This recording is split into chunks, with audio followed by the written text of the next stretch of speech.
fire quickly. You're better to run short of people than keep a bad apple around, because they infect everything and everybody. And that's scary, but definitely just let them move on. And also, that vacuum that you created will attract another person that's a better fit. But be quicker about it.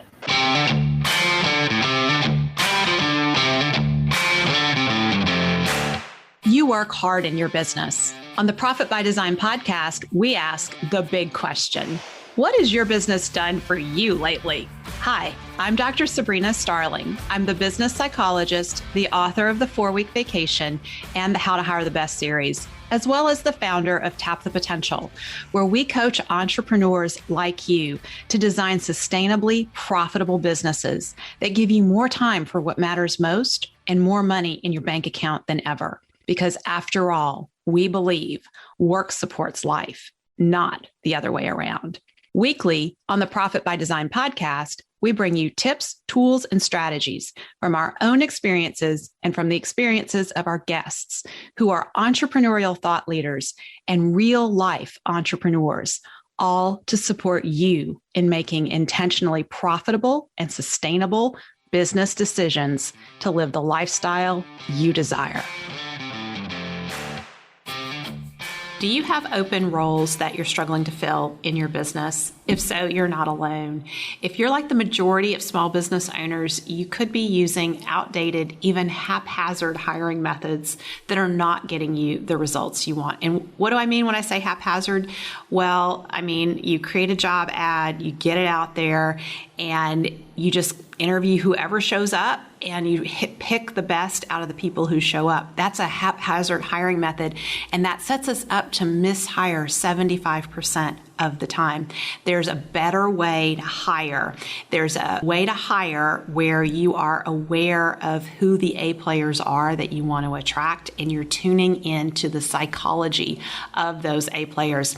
I want to dig deep with you on this and share what's working right now for hiring A players based on the understanding of what it is that A players want in a job. It's not what everyone else is advertising. It's not all those perks and benefits that you see out there. There's more, and we're going to get into it. And it's actually something that is easier for you as a small business owner to deliver than you might be thinking it is. Join me in my upcoming webinar, What's Working Now, Hire the Best, and Grow Your Team of A Players. Go to tapthepotential.com/hire the best. Well, Dr. Nancy, it's wonderful to have you back on the Profit by Design podcast. And today we are featuring you in our Great Place to Work Spotlight. Very exciting. I know. We've done the course a couple times, and we just recently hired 2 amazing people. And I can attribute that all to the course and what I and my staff learned about hiring. Wow. So you're talking about the How to Hire the Best course. So we'll talk about that and get to that in just a little bit. But every time we bring a business owner on to the podcast and feature them in the Great Place to Work Spotlight, I really love to get into what it was like in your business before you had skills around attracting A players to the team and growing the team, because, and I think you're a great example of, you started in a place where there was a lot of struggle for you, a lot of stress on you. And in a few years' time, totally transformed your own experience of owning your business through having A players on your team. But also your team members are having a different experience too. And it's so powerful. And it wasn't hard. It was intention in doing those small steps forward that lead to that big change over time. So let's, first off, I just jump right in because I assume people know you. You've been on the podcast several times. This is Dr. Nancy Trimboli. Her business is Trimboli Chiropractic. And Dr. Nancy is also the author of Stealth Health, which, interestingly enough, Stealth Health wouldn't even exist if you didn't have A players on your team, because you wouldn't have had time to write the book. So now you have this wonderful book that's out there in the world, and that's because you have A players on your team. Correct. So before we dive into what it used to be, just share a little bit about what Stealth Health is about, because it's a very unique book. And I know that our listeners would be intrigued by what it's all about. Yes, thank you. Stealth Health was published May of 2020. It took me 2.5 years to write, so I didn't know what was to come upon us in 2020. But the message in the book is even more applicable today than when I wrote it.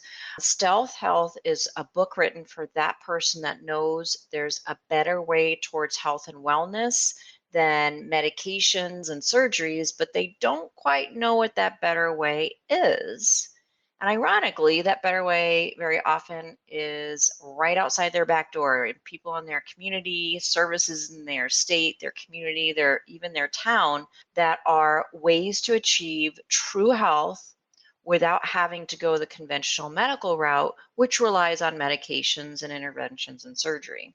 And it is not only a glimpse into how to discover those things, but it's also a step-by-step plan for the person who has an underlying health issue, how to unravel their own health mystery, how to be their own best expert, better questions to ask when they're going for interventions or medical or holistic care. And I'm super, super proud of this book, and I think it could really help a lot of people. What are some of the success stories that you've heard from readers of the book? Oh, recently I had one of my own patients at Trimboli Chiropractic come in to see me, and she said her son had some issues, some challenges. And when she went to talk to her medical doctor about what was next, she had read chapter 4, which is how to approach medical testing like a boss, meaning you are paying these people to serve you and solve your issue. So when medical tests are recommended, what are the 4 questions you should be asking? Because often medical tests lead to just either more medical tests or no changes in treatment. It's just a test result. So she was very proud of herself that she had those 4 questions in mind, and she was able to understand the process more fully and get answers to the questions questions she didn't even know she should ask, but she got better results and better answers. She really felt empowered. And because she felt empowered, she was able to get more of what she needed. So that's phenomenal. So the book is Stealth Health. It's available on Amazon, right? Yes, it's available on Amazon. It's also on Audible. It's also available as a Kindle book. Well, all the different ways you can access it. So that's awesome. So the book was written in May of 2020, or that was when it was published. And you weren't an author. You were someone who wanted to write a book. You had a book in you. Well, I shouldn't say you weren't an author. You'd written a children's book, Little Squirrel Girl, but you had this bigger project in you. And when you and I connected, you were in a place where your business was just overwhelming. I mean, the amount of stress that you were experiencing was significant. And I know in previous podcasts, you've shared that your stress was like on a scale of 100, it was, off the charts. So what was it like for you? What was your team like at that time? And what did it feel like for you to go to work in your own business? I enjoy working. I always have. I enjoyed it at that time. I guess walking in the door, though, I would feel like I was the one that was trying to make the connections with each individual, but I didn't feel like they were either connecting with each other or connecting back.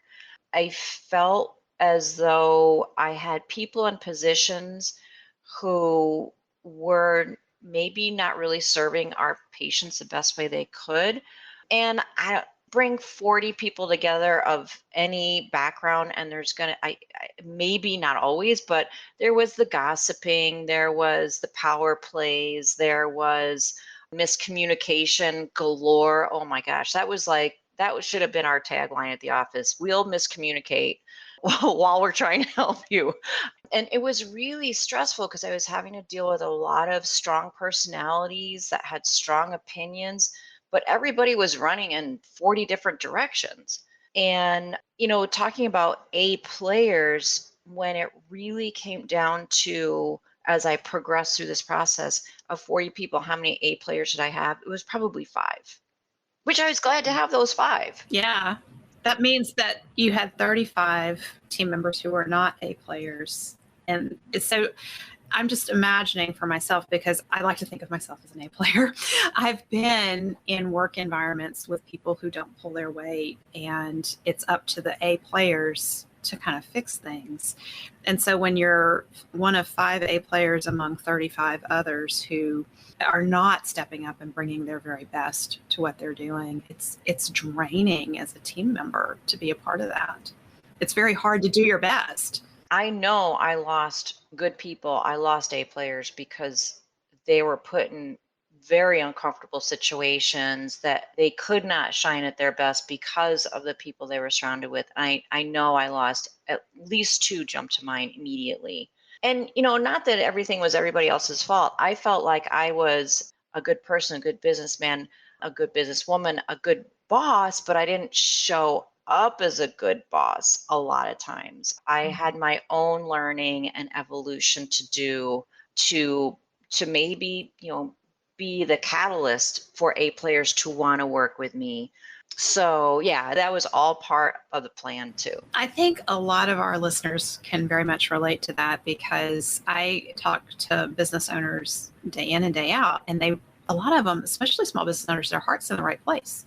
You want to be a good boss. You want to create a great work environment, but you don't know how. You don't have the skills to do it. And that's what I hear you speaking to, is like you had the intention and you had your own learning to do to get to that place. Right. For sure. So let's just kind of juxtapose. That was then. And what's now? What does now feel like for you? Well, now I love my team. I love my staff. On any given day of the week, if you ask me what I'm most grateful for, it'd be my staff for sure.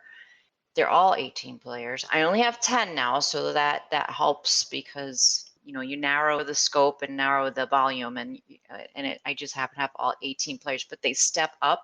They want to grow. They want to take on more. A big problem, not a big problem, but a minor annoyance to them is when I step over my boundary and I ask a question that is really not my job anymore, because they are so much in charge of their position, their job, they're expanding. We have a whole new program we're doing at the office for our patients, and I saw it as a great fit for us. And I said to my office manager, I think it's great. You head it, you do it. And it's just growing and expanding, and she loves it. She loves taking on that responsibility. We have the right people in the right places doing what their strengths are. We all kind of have this underlying core values that bind us together as a group. And I have more engagement in office meetings, our quarterly planning meeting just the other day. I have more engagement in those meetings than ever, because I just putting all the pieces in place. Yeah, it's like just moving them all in place over time. So it's not like you went from how it used to be, where things were a struggle, you weren't able to be your best, your team members weren't able to be their best because there was just so many dynamics going on. It's not like that was a switch that was flipped overnight. It was the small steps forward over time that when they come together, there's a significant change. And that's that now that you have a great place to work, that what I hear in your voice as you describe work, you love it. Oh, yeah. It feels good to be there. And the other cool thing is you don't have to be there because your team can handle things, but you love the feeling that you have going into work is like, this is a good place to be. Yeah. Oh, yeah. It's the easiest part of the day when I get to go to work and be with the people I enjoy, and we're doing something we're good at, and it's a great place to be. My stress level is, 0.5 out of 0 to 10. I don't even know what the 0.5 would be. That's phenomenal. So you mentioned that your core values are a significant piece of what's helped you build this team, that your team members own these core values, these immutable laws. What are those immutable laws? Okay, so just off the top of my head, one is we work hard when we're working, showing respect and support for each other. Another one is to give, to love, to serve out of abundance, meaning to our patients and our audience, to those that value our service. So we are just there to give and love and support our people. Let's see. Oh, one of our favorites is C to the fourth power, which is communication, conversation, collaboration, and consistency. Wow. So dig into that a little bit. That's powerful. Mm-hmm. Well, like I said previously, our communication was just horrible. Just like even in a meeting, in a staff meeting back in the day, I could think I was saying something very clearly, but it was often misconstrued. Not often, I would say nearly always, there would be some disconnect. So that is, we have frequent conversations to make sure we're communicating things properly. Frequent conversations also about possibly touchy subjects and actually verbalizing, communicating what's going on so that we can all be on the same page and ask questions. And whenever we find that there's a little bit of discord, if we just start off with a question like, well, what's happening with you regarding this? How do you feel about this? Just not being afraid to just have a conversation. Being curious. Being curious. Yep. Not making us, and I hear in that, not making assumptions. It is so easy and such a reflex for humans to make assumptions. And that's going to happen regardless. So going into a conversation thinking, I think to myself, I have an idea of what's happening, but I'm not going to go in that direction. I'm just going to say, what's going on with this? And I would say the vast majority of the time, I was totally off base. That is worth repeating. So you went into the conversation, you had an idea about what's going on, and the majority of the time you were totally off base. Correct. Yes. This is not an issue specific to Dr. Nancy. I just want everyone to hear this because this is human beings trying to communicate. We all have this going on. And so in the workplace, imagine you have 10 people or 40 people and everyone's coming in with their own assumptions. Like, what a mess for communication. Mm-hmm. And the simple way to bypass all of that is for you just to show up with curiosity. And when you do that, you're role modeling that for your team members. And so the team members are always watching, what does the boss do? And so if the boss is jumping to conclusions, the team members learn to jump to the conclusions. If the boss is asking questions and being curious, team members learn, hey, we have these coaching conversations around here. We get curious about things. So it trickles down. Yeah. And if I think back to what would wake me up at night back in the day when my office would wake me up at 2:30 in the morning and I'd have to, write a terse letter to somebody that I would never send, it was always an assumption that woke me up. It was maybe had a glimmer of reality as the basis, but then the way my mind went, it was just all assumptions. So let's talk about that because that happens to a lot of us. We wake up in the middle of the night with this thing on our mind. You make these assumptions and then we make those assumptions and they get us more wound up and more upset. And we don't go to sleep. Then we go into the office the next day and we're like, I'm going to deal with it. I'm going to get it all straight. And then you go into the conversation and it can go off the rails so fast in that scenario because we are not doing our best thinking and problem solving and our adrenaline is coursing through us and other people react to that. So when we stop making those assumptions, what's different for you now since you are more, it's not like you've stopped making assumptions because we're all human, we still do it. So what do you do differently now? All right. So what I do differently now is I kind of put the assumption in the back seat and I just say the words of an open question. I might, in the back of my mind, some little part of me might be saying, well, you know what she's going to say. But I just say open-endedly, I see this happen. Tell me about that. Just say the words. And what's kind of fascinating as I talk about it now is that curiosity or that little mystery that you start to solve when somebody talks to you and tells you what literally is going on with them, it feeds that curiosity. So now as I do that, I get better and better at it because there's another little part of me that now thinks, you have no idea what's going on. And this is probably super interesting to figure out. Wow. That's fascinating. So you've really retrained your brain. I think I have over time. Yes. Yeah. Yeah. So going back to the 4 C's, there was one at the end that I think is probably the most important one. consistency. It's a brand new one. Yes. We just added that a month or two ago. And what makes it important? What brought you to add that? We added this new service at my office, and it's not something that we created from the ground up. We are part of a weight loss program that involves nutrition. Nutrition, I think, is just so spot on with reasons why people hold on to weight.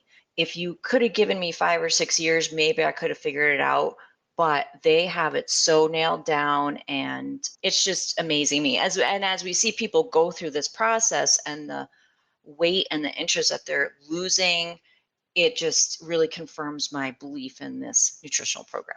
But like I said, we didn't create it. We have to follow somebody else's system.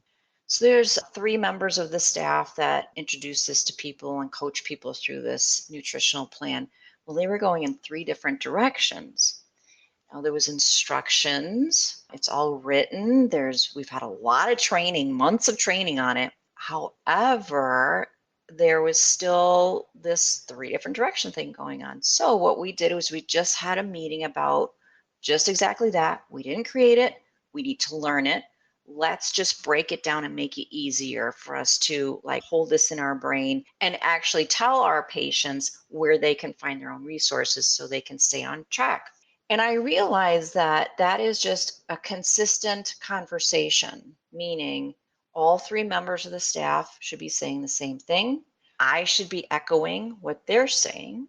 If we train anybody in the future, they need to be trained to say the same thing. It's scripting and procedure, which is how I built a large practice, through scripting and procedure. So I've always had this as part of my practice.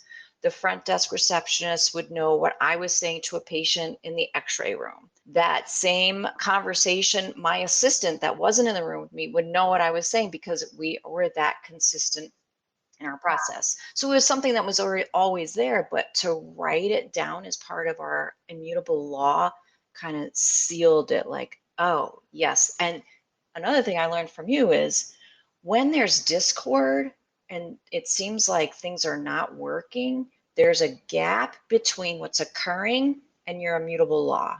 You feel it, there's a problem. I can't quite put my finger on it, but I bet you if you read your immutable laws, you'll see it. And in this case, we had to tweak it a little bit. Mm-hmm. Yeah. So it was a missing immutable law. And so what the challenge of our immutable laws is there's so much a part of us, it's hard to articulate them because we just assume everyone else, that's our buzzword today, don't assume, but we tend to just assume everyone else in the world operates this way. And when you feel that discord like you did, it's a sign that there's an immutable law that's been violated, or that the immutable law is there and it has not been expressed yet. And so when you brought it out, the immutable law around consistency, now it's expressed.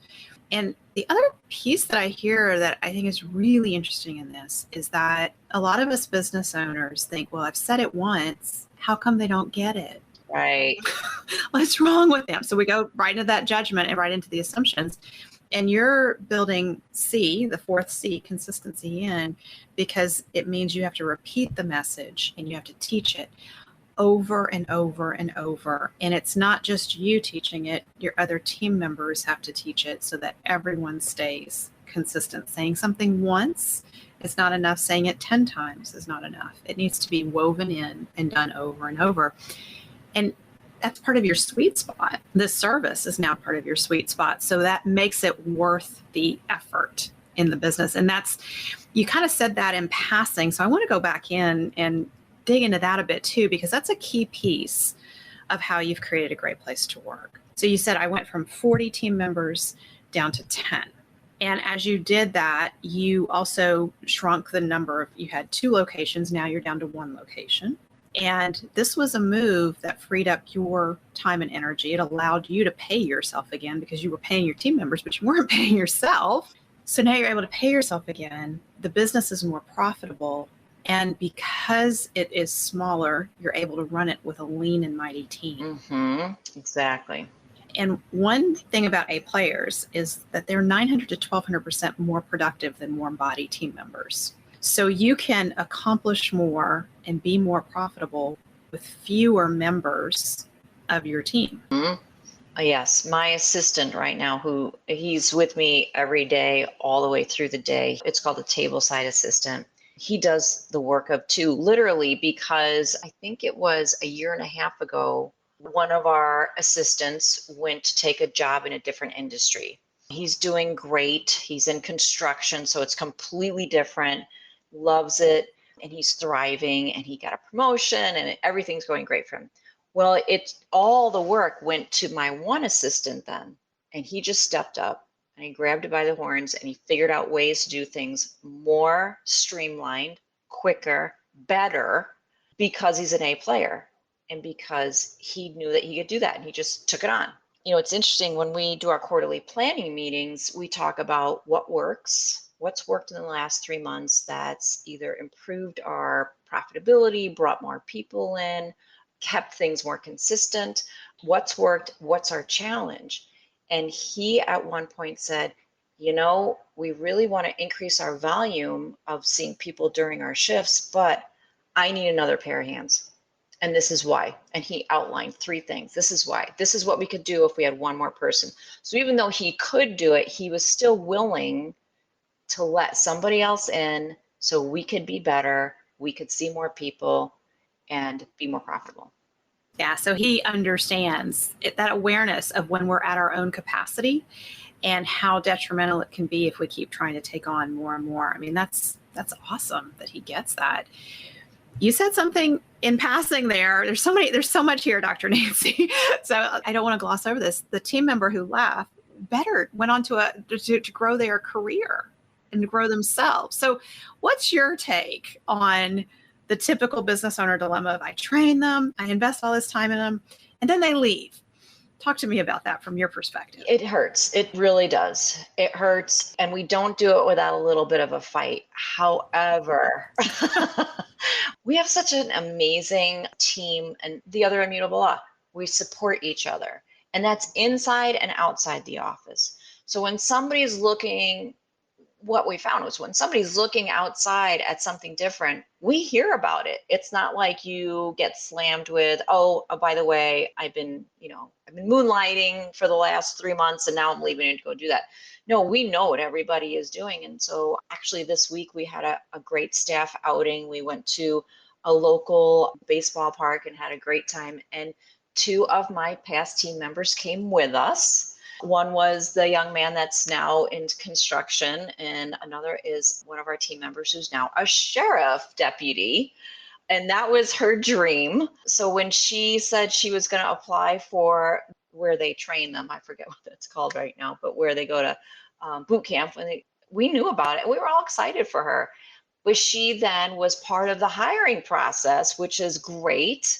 And it's such a great relationship because she was also part of the training process. And A players attract other A players. And when you have a great hiring system, like we do with how to hire the best, you don't have to interview everybody. It's like a funnel, which you've said to me, where you start off dragging a net and looking for people that are qualified, and then you gradually funnel down to just a few people that you're going to interview. And by using that, you're not wasting time or energy on people that are not A players or maybe not a good fit. And because you as a business or let me talk about me, as a business, we were evolving. We actually needed something different than the people who were moving on. So it's like everybody's evolving at the same time. Yes. So I think that's such an important point because I think some business owners have a fantasy that we're going to hire someone and they're going to be a family member and they're going to be with us for the rest of our lives in our businesses. And then when they leave, it feels like, oh my gosh, how could you?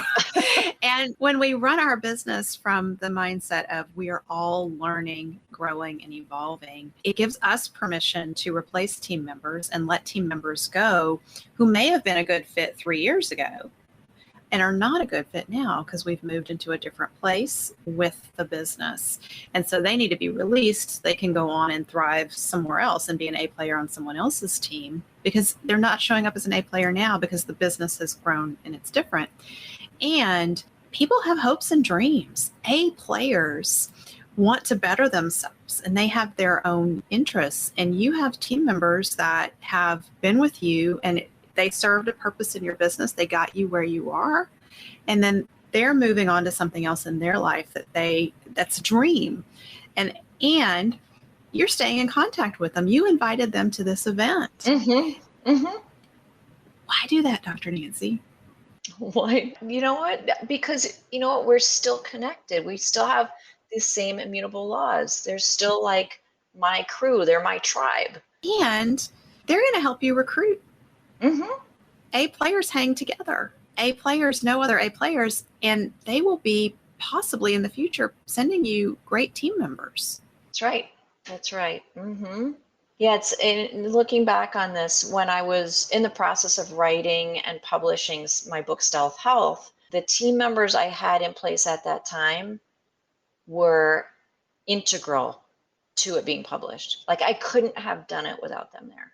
Same with my YouTube channel. When I started it, we knew that's what we wanted to do. It was on our quarterly planning that we needed to start some videos. I thought we would start with 5 videos and that would be it. Now I have over 250. But the team player we hired for that assistant position of mine, the tableside assistant, also had video experience. So he is the reason I have so many videos now. He started me, he got me to 120. And then when he moved on to find his dream job, he actually moved out to Arizona. So that was his dream place to live. And I just kept going with the videos because he started it. And now we have new people in place today who are part of our process now about what we're looking ahead towards. Yeah, so there's all this growth and evolving going on continually. So let's talk a little bit now about how you recruit. How do you get A players on your team? You said you just hired 2. So where do you find them? Everybody's struggling. You're hiring. What are you doing? Yeah, these last 2 we got from Indeed. We try our Facebook page. We try letting patients know, which has worked in the past, but these 2 happen to come from Indeed. And the way we write the ad is all about the culture of the practice. It's a little bit about the job, but honestly, pretty much any job except for the chiropractor in my office and the massage therapist, we can train you to do. We're really hiring on personality and immutable laws. So my staff go through those applicants and they call out who doesn't fit and they handpick people for us to interview. And this last time when we hired another tableside assistant, we only interviewed 2 people. And one of the questions that you can add additional questions on Indeed. And the one question we asked was, what's your favorite video on Dr. Nancy's channel on YouTube and why? And there was the one person we didn't pick, she was probably more qualified with background, but we could tell right away in our interview questions. By the way, we do group interviews. So it's 5 of us with the applicant. And we have specific questions that kind of backdoor into our immutable laws. And we look for key phrases. We look for how they've resolved conflict in the past, how they work with everyday crises or challenges. And we could hear some red flags with this one person who actually, when we asked her about the YouTube video, we could all tell she didn't watch the video. She just picked a name of video. The one that we just told her today we were going to hire her, she just naturally said all the right things. All just confirmed all of our immutable laws. And so then we know we have that fit. Now we just have to make sure that the work itself she can do. So we had her shadow today. Just shadow a shift and check it out and see if it would, if she would fit in the environment. Mm-hmm. So you have done extensive work on your hiring process and the system that you use to attract applicants and make sure that they are a good fit. And when you said this one person said all the right things, what you're describing is that they naturally, through the course of talking about their past and their, hopes and dreams, were saying things that connected with your immutable laws.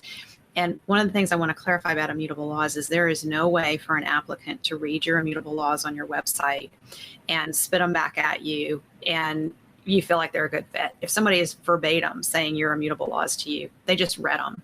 It's that natural storytelling where you hear that they've been in situations in the past and they've handled situations in a way that aligns with your immutable laws. Correct. And that's where you have that kind of gut alignment when you're talking to them, like, yeah, this is the right fit. This is a good fit for them. It's a good fit for us. Exactly. Yeah, the immutable laws are something that when I first was trying to write down my immutable laws years ago, you had told me, well, whatever just kind of ticks you off and you don't know why, that's an immutable law conflict.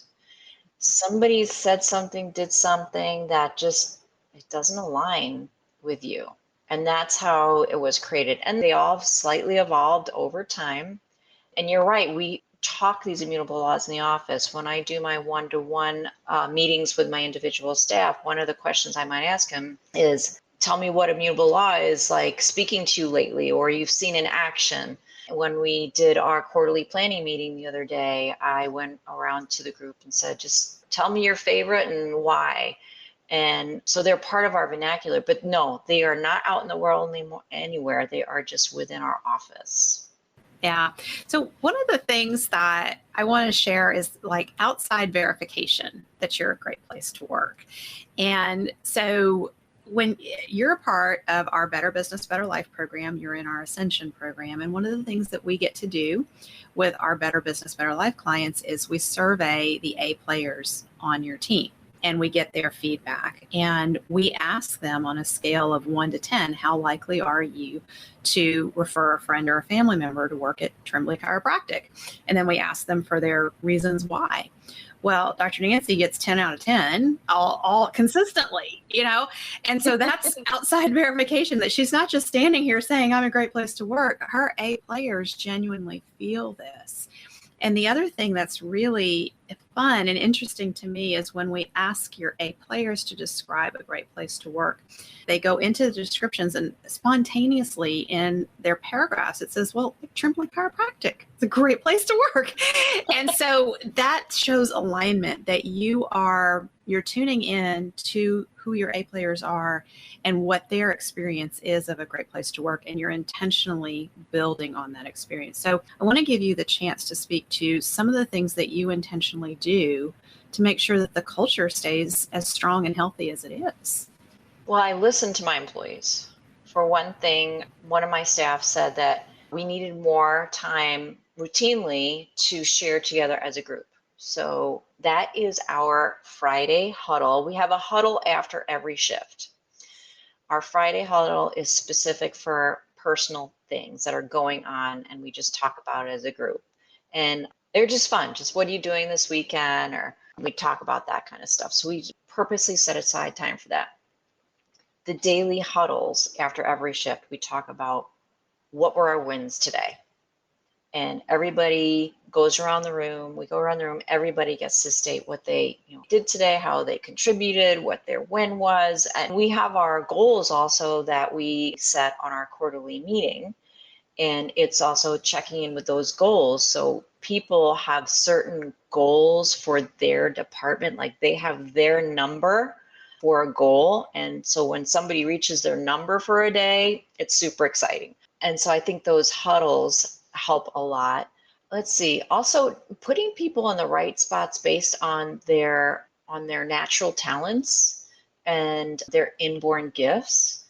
Just having our people at the front desk, having my tableside assistant, one of his top characteristics is adaptability, because as we go through a day in chiropractic, we pretty much really don't know what's going to walk in the door next or get carried in the door. You just don't know. So he's extremely adaptable, and because it's a high-paced environment too. So he just thrives on that. It's not that he can do it, he loves it. That's his sweet spot of the adaptability. And just supporting things that are outside the office too, like knowing that this person's trying to save up money to buy a house, knowing that this person's dad is ill, knowing that this person has just gone through some kind of like breakup or something, just knowing that and knowing that we're there for each other. that really, really helps too. Yeah, that's phenomenal. So it's no surprise why we're featuring you in the Great Place to Work Spotlight. You're doing a lot of things to help your team members feel safe and supported. And the other thing that you do really nicely is you stretch people. And I know you're a chiropractor, so you're, no pun intended, stretching people, but in the psychological way of encouraging them to grow. You don't have people staying stagnant. You are creating career opportunities for people. So talk a little bit about people coming in at entry level, because you have people who've come in at entry level in your business and they've moved up in the ranks of the organization and have incredible opportunities in front of them because they've been a part of helping you grow. Exactly. Yeah, some of the backgrounds we've hired, people that have been in the hospitality industry, people that were in the law enforcement industry, who they come in, they're a good fit. We do the training, they thrive. And then because we're always on a mission to help our patients and our people and our audience to live their best lives, we brainstorm on ways that we can do that fit with our current model of business. And it's not only me that's being the creator, it's everybody. So we had this idea to create this new way of serving our patients, and it turned out to be this weight loss program called Contour Light, which uses cold laser to help people slim down, and then it's the nutrition. So it perfectly fits with our model of helping people outside of conventional medicine.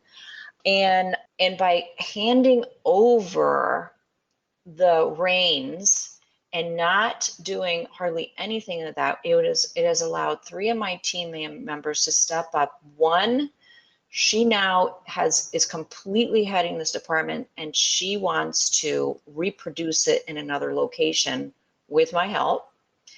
We have another who he's now a wellness coach. He's gone back to school on his off hours. He now has a new title that will allow him to use the degree that he's working towards helping more people. And we have a third member who she will probably step up into the office manager position as our office manager steps into the second location. And this is because I did less, because I stepped away, because I didn't take any responsibility. Mm-hmm. That's so key. And when you have A players on your team, it's this mutually supportive relationship. You get out of the way, you get to go do the things that you find fun. You're traveling more, you've written books, you've got another book that's in the works in your head. Mm-hmm. And then your team members have that opportunity to grow. And what I think is so challenging for a lot of business owners is we've been burned by bad team members, bad hiring experiences. So we hang on. We don't want to let go of things. And when you hire A players, you realize you have to let go. Otherwise, they're not going to stay because they don't get to grow. A players want to grow. So I celebrate you in the Great Place to Work Spotlight, Dr. Nancy.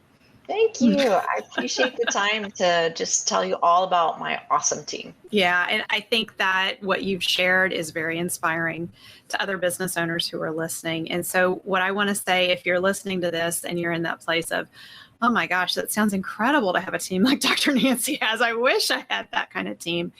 You really can do it. It's simple. It's not easy. You can't just flip a switch and make it happen, but it's having a clear intention that you want to create a great place to work, that you want to be an employer of choice for those A players that you want on your team, and then learning the skills. And we've got the How to Hire the Best course coming up. It's a 5-week course, and you build your A player attraction system as part of the course. And so all the things that you've heard Dr. Nancy talking about here, the seeds of that start in the How to Hire the Best course, and they continue to grow. And that's the beauty of this, is that you've planted these seeds, Dr. Nancy. You've watered them, you've nurtured them, and they've grown into something very beautiful in your culture. And so I want to celebrate that with you. And for those of you who are interested in the course, you can go to tapthepotential.com/course and get all the information there and get signed up. And one of my favorite things is the Q&A sessions in the How to Hire the Best course, because I get to interact with the business owners and we talk about hey, I've got this job ad out there. It's not getting any results. What should I do? What should I change and tweak? Or, we did this interview and I don't know if this person's a good fit. They look really great on paper, but there's some things they said. So we have that opportunity to go back and forth, and I'll support you and help you figure this out so that your chances of hiring those A players increases every single time you make an improvement to your hiring system. So, and Dr. Nancy, you've been a part of the course. You've sent team members through the course. So that's something that I think is a little different about this course. So if you would talk a bit about your experience in sending team members through it. Sure. That's how I was originally introduced to you, was How to Hire the Best course. And, the team really picks itself. Like I said, we do group interviews. Yes, I'm part of the group, but really when you hire somebody, they're working with the team. I show up because my name's on the door and, but really the new team members are going to be trained by and work with the team. So that made it even more important that the team became involved with the hiring. And actually they did a way better job on it than I could ever do. It's not my sweet spot to do that. Turns out it has become the sweet spot of specific people on my staff. That's the beauty of getting people working from their strengths and doing the right things that the business needs. So for those who are interested in the course, go to tapthepotential.com/course. It's the How to Hire the Best course. Dr. Nancy, as we close, the last question I have for you, if you could go back and talk to yourself 10 years ago about growing a team, what would you say to yourself at that point in time to encourage you to keep going forward on that journey? I would say fire quickly. You're better to run short of people than keep a bad apple around, because they infect everything and everybody. And that's scary, but definitely just let them move on. And also that vacuum that you created will attract another person that's a better fit. But be quicker about it. Yeah, those are some powerful words of wisdom. Thank you, Dr. Nancy. All right. Thank you, Dr. Sabrina. Thank you for spending time with us today. Join our conversation in the Entrepreneurs Take Your Life Back Facebook community at tapthepotential.com/group. Share your aha moments from today's episode, ask me questions, and join in on the fun with your fellow entrepreneurs on the journey to designing sustainably profitable businesses that give you more time for what matters most and more money in your bank account than ever. And finally, share today's episode with a friend if you know a friend who would enjoy it. This is real life business. Keep your chin up, keep moving forward. You got this. If you've gotten value from today's show, don't forget to subscribe so you never miss an episode. And if you are a repeat listener of the podcast, know that we greatly appreciate you at Tap the Potential. And to that end, I have a request. Please consider leaving us a review on whatever platform you're listening on. Our reviews help other entrepreneurs like you to find us. Be a part of our movement to help entrepreneurs take your life back from your business.